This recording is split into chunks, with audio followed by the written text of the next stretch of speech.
Meantime, welcome to the Hill here on NewsNation. Tonight, turned around at the southern border 3 times. The 4th, he got in.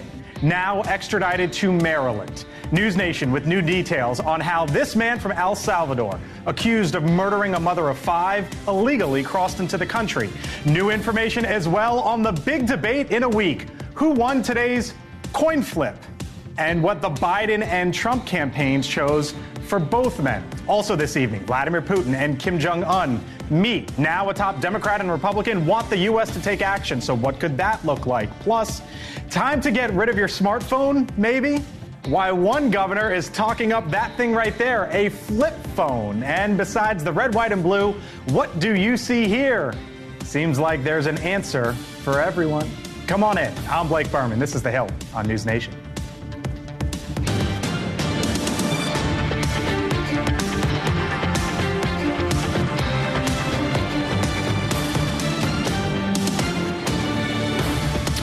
And welcome to Washington. I'm Blake Berman. This is The Hill on NewsNation. Tonight, new images from the Department of Homeland Security showing 37-year-old Victor Antonio Martinez Hernandez in handcuffs. He is the man accused of killing Rachel Morin, a mother of 5 from Maryland who went missing last August after simply going out for a walk. Martinez Hernandez arrested last week and extradited from Oklahoma to Maryland today. Seen here entering a small plane with government agents alongside in close watch. Now, Rachel Morin's family tells NewsNation they spoke today with Donald Trump. Her mother saying in a statement in part, quote, "I am deeply touched by President Trump's kindness and concern. He was genuine and truly wanted to know how our family was coping." Moments ago, the White House responding, saying, quote, "We extend our deepest condolences to the family," end quote. But they cannot comment, they say, on an active law enforcement case. Now, we know that Martinez Hernandez tried on 3 different occasions to enter the country last year through the southern border. Tonight, NewsNation is learning how he was turned away, as there are real questions regarding how he then got in the 4th time. Our Allie Bradley live along the southern border with some of those answers. Allie? Yeah, hey, Blake. So what we know here is that Victor Martinez Hernandez was actually in the country 3 separate times within just 3 weeks and subsequently removed under the Trump-era COVID policy that we know as Title 42. So how does that happen? 3 times removed within 3 weeks. Well, under Title 42, the process was extremely different. It was extremely quick and, yes, very easy, both for law enforcement and apparently for people trying to enter the country illegally. So this removal process was the premier removal process used for several years, and it only takes about 90 minutes to remove someone under Title 42. It's noted on their file, but they aren't charged with illegal entry or illegal reentry. So the recidivism rate was pretty high here with Title 42, meaning people removed came back often because there weren't really consequences, kind of a slap on the wrist, if you will. Now, sources confirm that Martinez Hernandez entered the 4th time, and he was able to successfully evade. He remained undetected. He was not touched by Border Patrol on February 13, 2023, when he ultimately had success entering in the El Paso area illegally. Now, all of the times that he entered the country were all through the El Paso sector. Now, Title 42 went away in May of 2023. Title 8, that is the premier removal authority. It was also the removal authority well before Title 42 was ever used. Now, if Title 42 was not in place and Title 8 was used like it should have been there, he would have been flagged for illegal entry. He would have been fined $5,000, and he would have been ineligible for asylum and removed. So sources say he did have an Interpol flag here. The problem there was that this Interpol flag was connected to that murder conviction in El Salvador, but it came about 7 months later, Blake. So that's a huge problem because it all impacts each other, right? More people coming in, the system is being used, the system is backlogging. Unfortunately, that's happening. So these flags are coming late, and then ICE is going and having to find them and remove them. That's a situation that happened here as well, Blake. All right, our Allie Bradley live for us along the southern border. Once again, Allie, thank you. Meantime, in New York, just like in the state of Oklahoma, residents there helped police identify a migrant suspected of a heinous crime. Christian Inga is now accused of raping a 13-year-old girl in Queens. And in Brooklyn, we are now learning of a meeting regarding an overcrowded migrant shelter that devolved into a shouting match. NewsNation senior correspondent Laura Ingle joins us live from New York with the latest there. What happened there, Laura? Yeah, there has been a growing cry for help from local, state, and federal officials on this issue for months, specifically in Brooklyn and also many other places. And on Monday, a community town hall turned into a shouting match, a really big one. Concerned residents expressing their frustrations with their council members over a massive migrant shelter in their area that they say is just simply not safe for anyone. Speaking to those who live in the area, they say the influx has become completely overwhelming. I'm really unhappy about it. I think the whole thing is just a total scam. I mean, what are they charging, $300 a room or something for these people, and they're coming up here and causing all kinds of trouble. They tried to break into my house twice now. I got them sleeping here. I got them pissing. I mean, it's insane. Clearly frustrated there. The shelter houses over 3,000 migrants, and the majority of those are single men. Many of those in that meeting on Monday were concerned parents, fearing for the safety of their kids. City Council member Crystal Hudson coming under fire, also alleging and announcing that in a meeting there was a stabbing by the shelter earlier that day. In just under a month, the city has seen over 65,000 people seeking asylum in city-funded shelters, and over 200,000 have come through the city system since the spring of 2022. That, according to the mayor. Mayor Adams is reacting to the tense town hall meeting on Monday night. He's encouraging every local and state official to stand up and call for the federal government to do its job. Blake? All right, Laura Ingle live for us in New York. Laura, thank you. Joining us here on the Hill today, Denise Gitsham, Republican strategist, NewsNation contributor. Aaron Perini is a Republican strategist. And Amisha Cross, a Democratic strategist. Hello to you all. Nice to have you all in. I was off for a few days. They let me back in the building. I'm grateful for that. Good to be with you.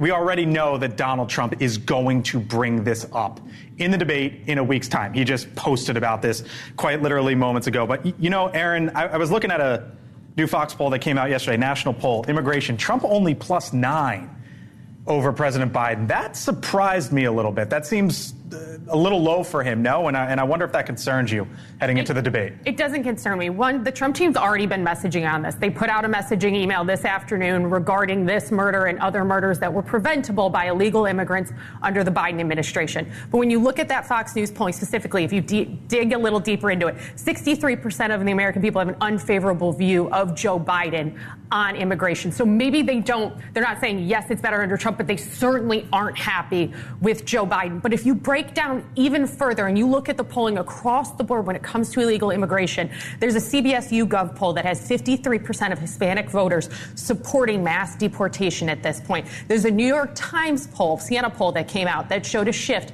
in Hispanic voters by 28 points away from Biden and his handling of immigration. This is not only an underlying issue for Democrats when it comes to a core voting bloc that they normally have, but overall for the president. So I wouldn't worry about that 9% number. I would dig deeper because it's systemic. But in battleground states as well, Hispanic voters, slight edge, Trump 41, Denise, Biden 38. And that Fox News poll with Hispanics, Trump or Biden actually +1. I guess Trump closing the gap there. But, right. The gap was significant, to be fair. Like, the difference is real. But in those swing states, I wonder, that number, though, and I hear what Aaron said, that number, though, kind of surprises me, though, a little bit with Trump. I think that this is something that as we talk about it more in the news and people are more aware of it, and the more people feel like every city, every state, every county is a border city, county, or state, the more it becomes real to them. Every parent can put themselves in the situations that they're seeing show up on these news stories that are just horrific. And so I think maybe people are just starting to remember it's coming to the forefront. Immigration is one of the 3 issues, but it's not the top issue on the top of everyone's minds because they're trying to feed their families. So I think immigration will be Trump's trump card, if you will. And I think it's going to work to the Republicans' benefits, especially as we see more of these stories coming out, which is bound to happen. We know, Amisha, that Donald Trump's going to bring this up. I suspect nonstop at the debate or close to it. So if you're advising the Biden campaign right now, you say, Mr. President, What? Like how does he talk about this? Because we're unfortunately starting to see one. I haven't even mentioned Laken Riley, of course, which was in the news recently. Right. You have to lean in. I think that for President Biden, it's talking about the two bills that were pushed within Congress and the Republicans basically stumping on those at the behest and the call from former President Trump. I think it is talking about the fact that even if him trying to shut down the border, when we're looking at him pushing towards an executive order to do so, and that being kind of stalled, looking at the ACLU pushing against that, but more importantly, how immigration reform is a congressional issue. Congress has decided, at the behest of the Republicans, from a phone call from Donald Trump, to sit on their tails and watch this happen.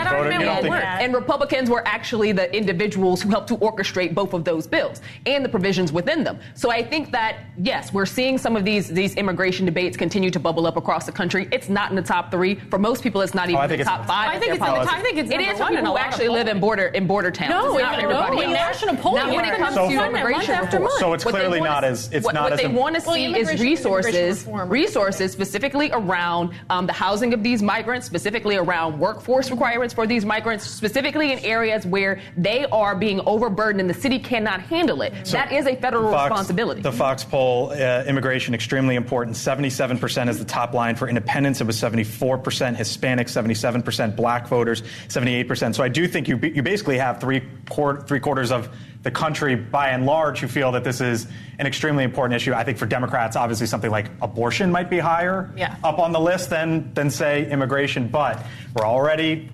starting to see from Donald Trump today, this is going to be at the top of the list. Because of a problem that Donald Trump and the Republicans actually caused. So I say that, no. We had a Texas governor send migrants to northern cities. When we had a Florida governor send migrants to northern urban cities, specifically in areas that were already underserved, we saw those individuals be pitted against migrants. And that is exactly what happened. It was a very maniacal plan that has turned specifically black communities against migrants, but also other Latino communities against migrants. To be clear, this was a problem under George Bush, under Barack Obama, I didn't say that it didn't exist under Donald before, Trump, but the ratcheted up interest in this in specific communities that are not border towns is something that is new. I'll give Aaron the last word here. I would also just mention one of the first things that the president did in office was peel back some of these executive orders. Exactly. I think those are all fair points. I just think that's an intellectually dishonest argument. And I know that what you're saying is that the human trafficking from Florida as well as Texas didn't happen. No, it is the fact that to say that this is caused by Republicans, that's an intellectually dishonest argument. And if Joe Biden is going to go on the debate stage and say, Donald Trump, you stopped reforming Congress, that could be an argument that could resonate with the American people. But what you just argued wasn't I said the amplification in cities like Chicago, New York, places that are not border towns, where we saw a Florida governor and a Texas governor. Yes, that made everybody understand what those communities were going through. That is and it worked. That wasn't happening in the Trump administration. That wasn't happening in the Trump administration, and it wasn't happening in the George W. Bush administration. It happened because Trump wanted a card to run on, and he wanted to frustrate communities of color in those areas. No, I don't think that that's an intellectually honest argument either. All right, we'll leave it there. Still to come here over the next 47 minutes or so here on the Hill. A coin flip happening today. Yes, a coin flip. They literally do a coin flip to determine one of the biggest moments in the presidential race, what the Biden and Trump campaigns chose. Plus, a live look right now at Capitol Hill, where bipartisan lawmakers are now pushing for Russia to be labeled as a state sponsor of terrorism. We're speaking with two members from the House Armed Services Committee coming up here on the Hill. And if there is ever a draft to send troops into war, should women be required to register? Believe it or not, that has suddenly become an issue, and an issue in some races. You're watching The Hill here on NewsNation. Back in a few. All right, welcome back here to The Hill on NewsNation. So tonight, Senate Democrats might be trying to tee the president up for next week's debate, as Democrats on the Joint Economic Committee are now making the case that inflation might not be hurting as much as you think. Now, they released a report today which argues the average income rose more than inflation during the Biden presidency. They say by an average of some $3,800 from January 2021 to April of this year. They contend it's due to the economy adding over 15 million jobs. Now, job creation has unquestionably been a strength of the Biden presidency, full stop. However, government data tells us a much different story on how much you've likely paid versus how much you've likely made. According to the Labor Department, inflation is up about 19% since the president took office, while weekly wages are up about 14% during the same time frame. I cannot imagine that this is going to be the argument at the debate. Is it, Amisha? Like, it felt like Senate Democrats today were trying to set him up to say, see, this joint economic report says this, but I can't imagine he's going to go there. I think it's the argument that Republicans want Joe Biden to have at the debate. It's not the argument that he's going to have. Perception is reality for Americans. Right. When we talk about the cost of living, we know that has increased, and it had been on the increase even before the pandemic. But in addition to that, people not being able to pay their rent, having issues with utility bills. We know that we're in an epic summer that is really, really hot. Yep. That's only going to get worse. Not a conversation that would be helpful for him.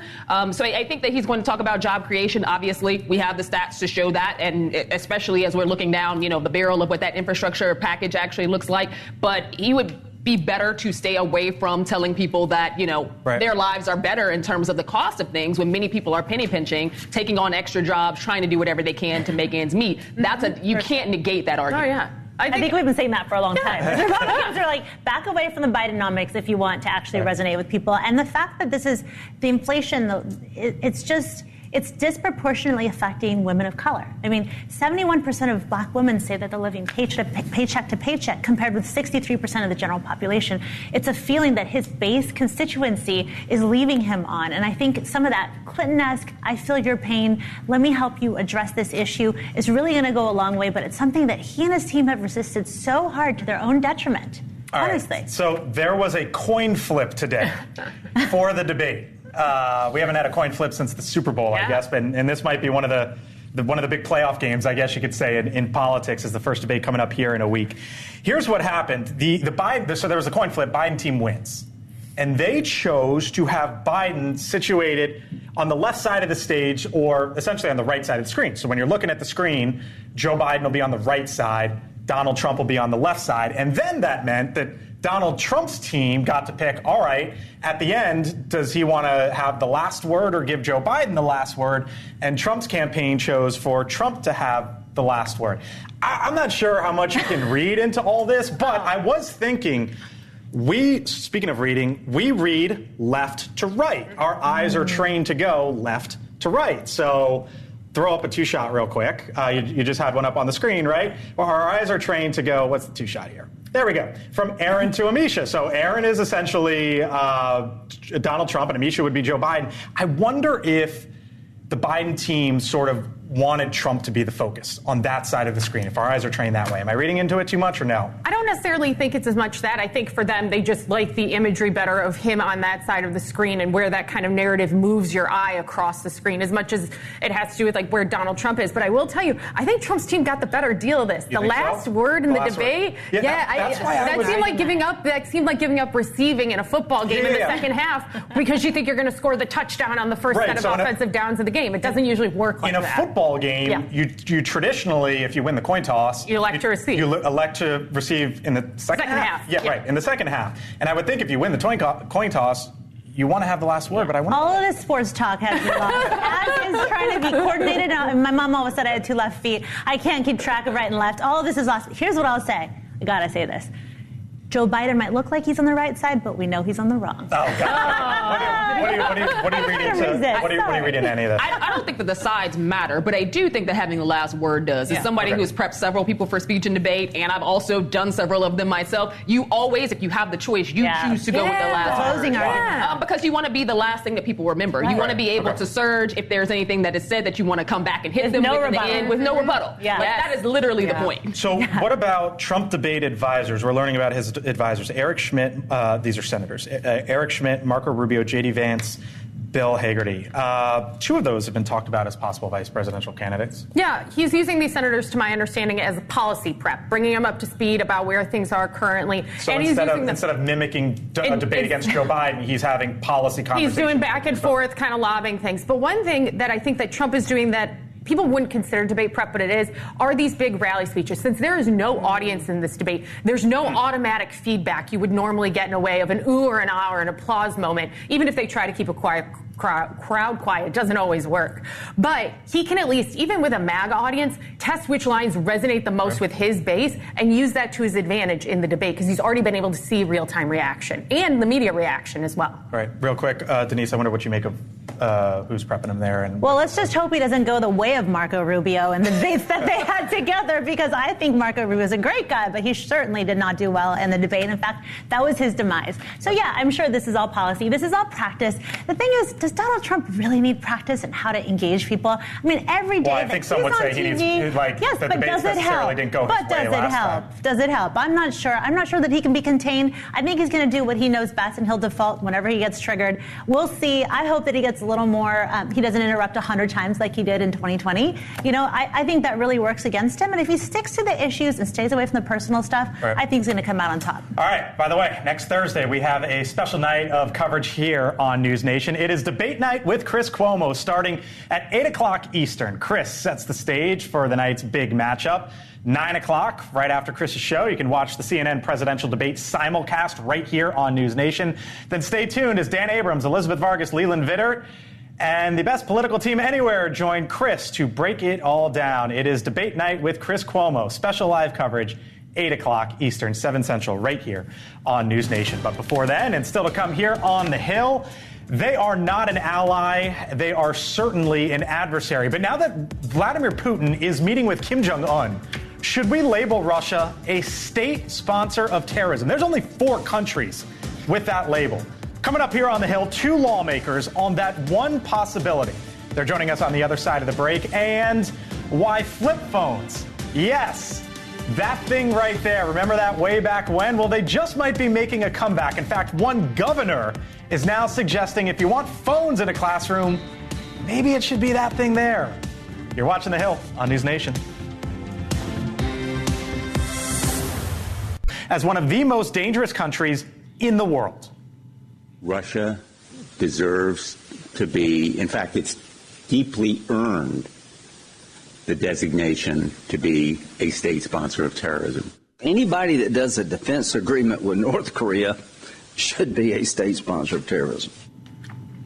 So that right there, by the way, a Democrat and a Republican who you just heard from, also worrying to some members, is Russia's plan for a space weapon. The House Intelligence Chair, the Republican Mike Turner, says the Biden administration is not doing enough, in his view, to deal with the situation. This crisis is the Cuban Missile Crisis in space, and the administration is failing. The administration is sleepwalking into an irreversible day zero. The White House today responded to that, saying, quote, he's flat out wrong. We take it seriously. Joining us now to discuss is the Congressman Adam Smith, who is the top Democrat on the Armed Services Committee. Congressman, thanks for being back with us here on the Hill. Appreciate your time and great to speak with you as always, sir. Let's go one by one here. So on this state sponsor of terrorism designation that you now have a couple of your colleagues on the other chamber calling for, Cuba, North Korea, Iran, and Syria are currently a state sponsor of terrorism. Do we need to add Russia to that list? It doesn't make an enormous difference. We are already sanctioning Russia aggressively in a dozen different ways. I mean, that's the main impact of making a country a state sponsor of terror, is they're sanctioned in a variety of ways. So I don't think it changes the equation. Certainly what Russia's doing with North Korea, what they're doing in Ukraine, what they've done with Iran, for that matter, is deeply problematic and something we need to deal with and are dealing with in a variety of different ways. I don't know that the state sponsor of terror thing would significantly change how we're currently treating Russia, but yeah, I'm certainly open to it. So if any country is designated as a state sponsor of terrorism, there are restrictions on foreign assistance, a ban on defense exports, certain controls over exports of dual-use items, and other, as you mentioned, financial restrictions as well. I wonder, Congressman, why you think Vladimir Putin did this? Yeah, first of all of those things you just listed are to one degree or another already in place against Russia. Vladimir Putin did this because he's desperate for help from North Korea. The war in Ukraine has not gone how he expected it to go. It is costing him vastly more in terms of lives and equipment, and he's desperate for help. And he thinks North Korea could potentially provide him that help, and he's willing to take the risk, a decade or so ago he was very much against, of supporting a country like North Korea. And it is extraordinarily problematic that our adversaries are coming together in this way.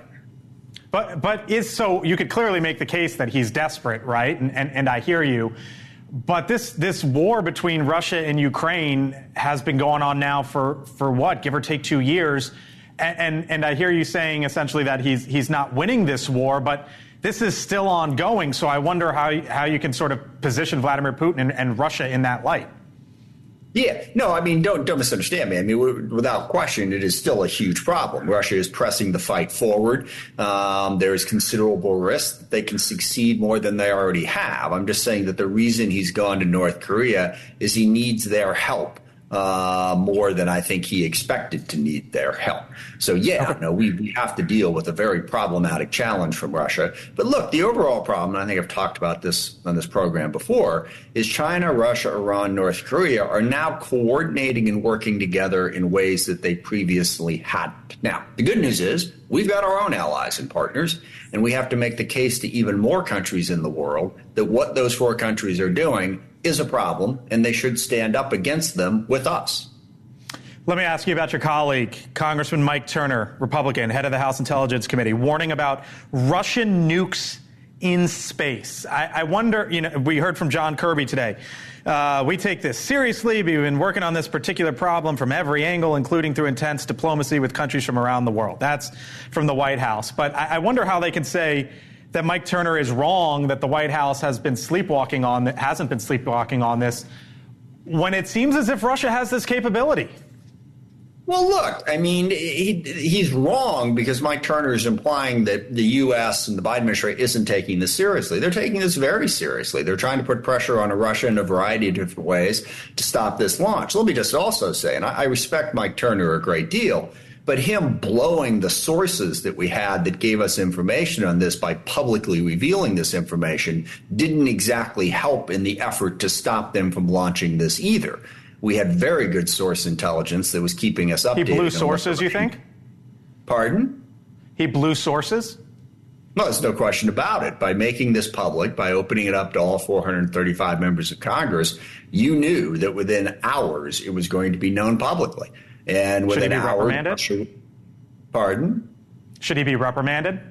No, I mean, my God, every time someone makes a mistake, it's, we have to reprimand them. We have to, let's just chill. Okay, we can talk about the information here in an intelligent way without, going all ballistic every time something doesn't go the way we want it to. But no, it wasn't helpful, first of all, to do that. But second of all, let's also keep in mind, what we're talking about is if you blow up a nuclear weapon in low Earth orbit, it destroys a whole bunch of satellites. Russia doesn't have as many satellites in low Earth orbit as we do, but China does. Okay, so we're working with them. But you can launch a nuclear weapon from where it's at right now and have the same effect.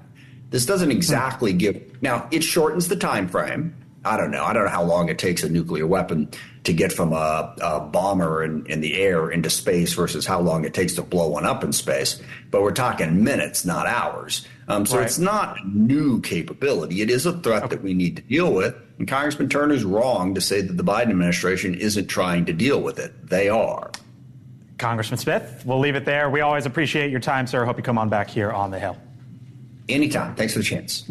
Yep, have a great day. All right, now to the other side of the aisle, the Republican congressman from the state of Georgia, Congressman Rich McCormick, joins us live from the passenger seat. And we appreciate you joining us once again here on the Hill. The congressman is on the Foreign Affairs and Armed Services Committee. All right, I'm guessing you heard a little bit there from your Democratic colleague. Let's start with Russia as a state sponsor of terrorism.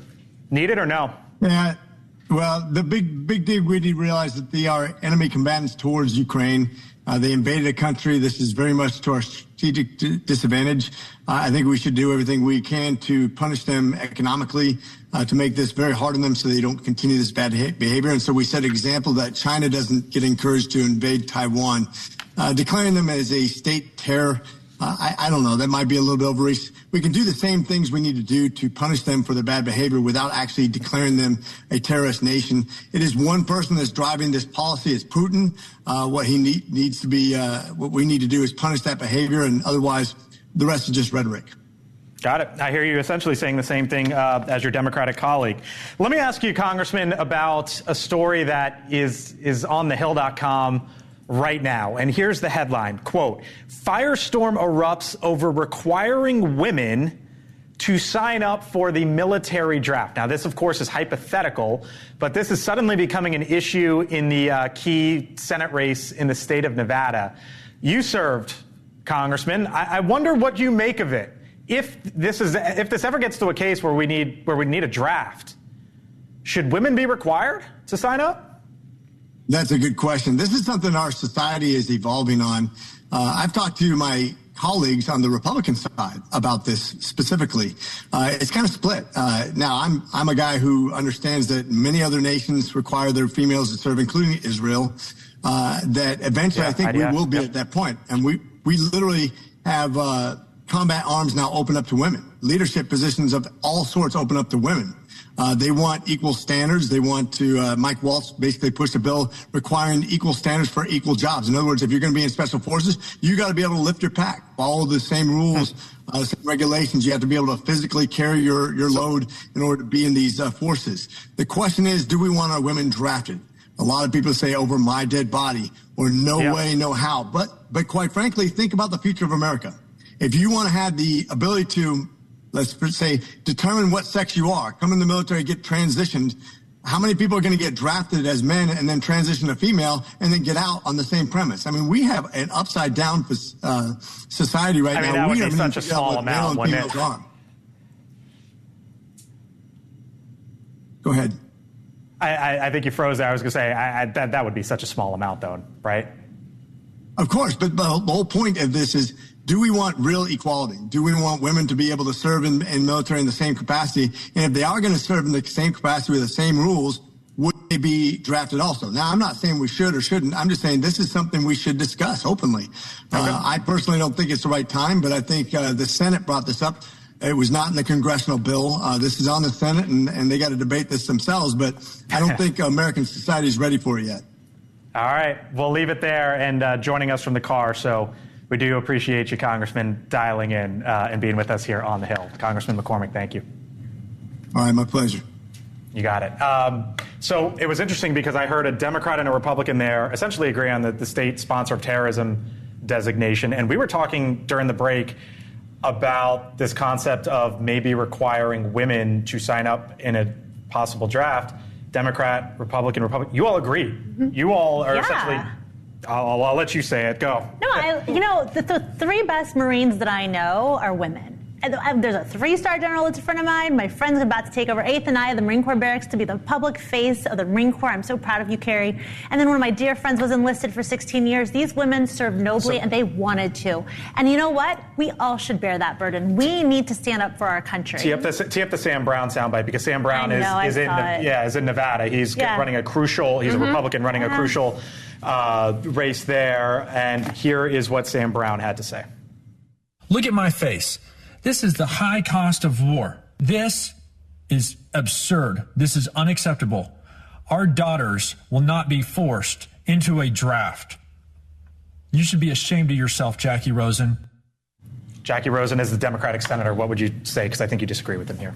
I do disagree because I do think that women should stand on equal ground in this country, and that means if men are drafted, women should be drafted as well. I'm not saying that this is the NDAA where we make the authorizations to then, put the funding forward on it. I'm not saying that that's necessarily the top defense priority right now, but it is not antithetical to this nation to say women should serve and women should be available to be drafted. That's right. No, I agree with that 100%. If we can say the future is female, which was a tagline for a while, that also includes the future of our military workforce. As somebody who comes from a long line of women in the military, the majority of people in my family who have served are women in multiple arenas of service. It is frustrating to think that all of a sudden now it's something that we would eradicate women from. There are a lot of women who want to serve, but if we were going to make it compulsory, which I don't think is going to happen in this nation again, to be quite frank, if we're going to make it compulsory, there's absolutely no reason that women should be left out of that. You think we're ever going to get flip phones again? I hope so. I loved it. Did anything get better than slamming it shut when you were angry? Oh. Flip phones have become a thing again, believe it or not. There was a new law signed in by the New York governor, Kathy Hochul, today. And one of her remedies is, you know what? Maybe have students in class use flip phones. Other side of the break. You're watching The Hill.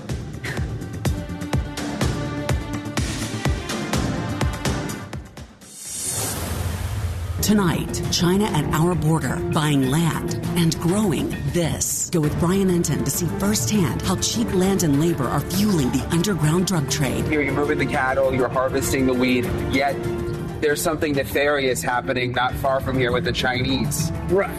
In an explosive report you'll only see on NewsNation. You see things that you feel that are suspicious. On Balance with Leland Vittert, tonight at 7, 6 Central, only on NewsNation. Phones. The New York governor, Kathy Hochul, says they are, and she signed an historic bill into law to address that problem.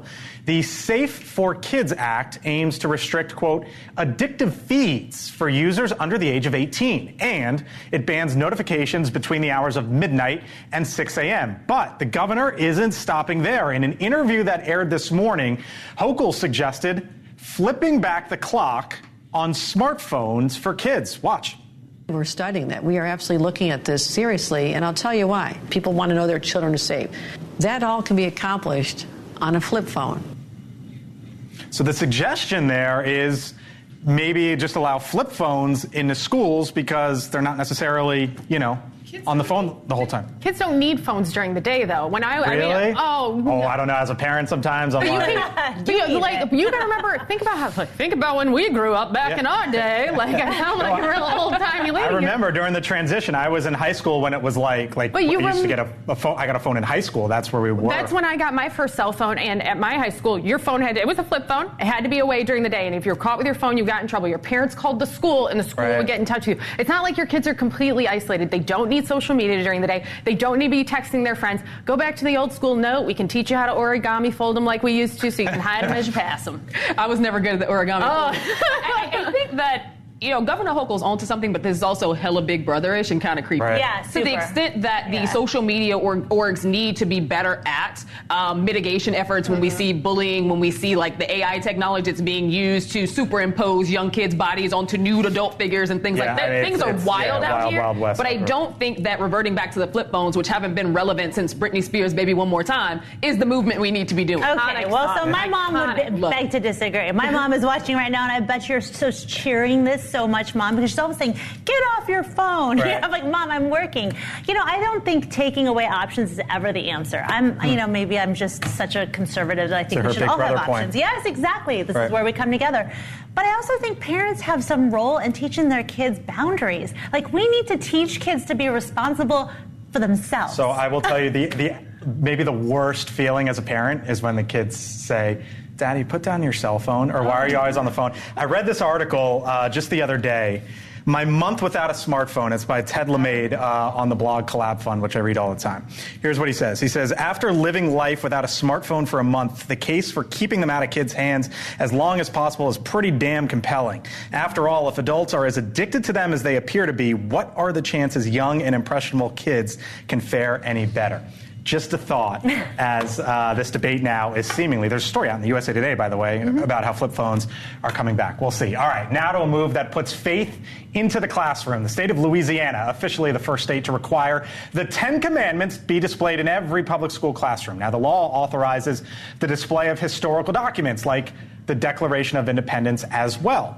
Louisiana Governor Jeff Landry signed the bill into law yesterday. The ACLU of Louisiana is questioning the requirement of the 10 Commandments in schools. I thought your party, you can see what the ACLU says, I thought your party was the school boards and all that, keep those away from my kids. I want my kids' classroom the way I want my kids' classroom. Yeah, and I'm a Bible-believing Christian. I love me some 10 Commandments. And do I think a lot of those commandments ought to be taught in schools? Absolutely. The principles are so important. However, I'm also an attorney, and I also know constitutional law. And the Establishment Clause says that government cannot promote any religion. And so under the Lemon Test, I think this fails. They're trying to, they try to put like a buffer around it by saying there were other documents and no public funds from school, from no, school public funds. I think the big pain point for me is when religion is used to divide us and as a political issue, a wedge issue, everyone loses. And in this case, this governor said, I can't wait for the ACLU. I can't wait to be sued. This was a political move, and instead of allowing Christianity or faith to unite us and bring us together and talk about the things it's really about, which is love and unity, we're allowing it to be used as a wedge issue, and I think that's such a shame. You know what also brings us together? What? The Olympics. Absolutely. Take a look at these incredible athletes set to compete in the Summer Olympics in Paris, just 36 days away from the opening ceremony. And Team USA this week released its official uniforms designed by Ralph Lauren. For the opening ceremony, athletes will be wearing a navy blazer with red and white trim, classic American blue jeans, and white and blue Oxford shirts. So that's that. I think that looks dope. That looks great, right? Everyone agrees? I want one. You want one? So those are cool, but what about the other stuff? That right there, the white stuff, is for the closing ceremonies, and to me that looks like they're an astronaut. They do, yeah.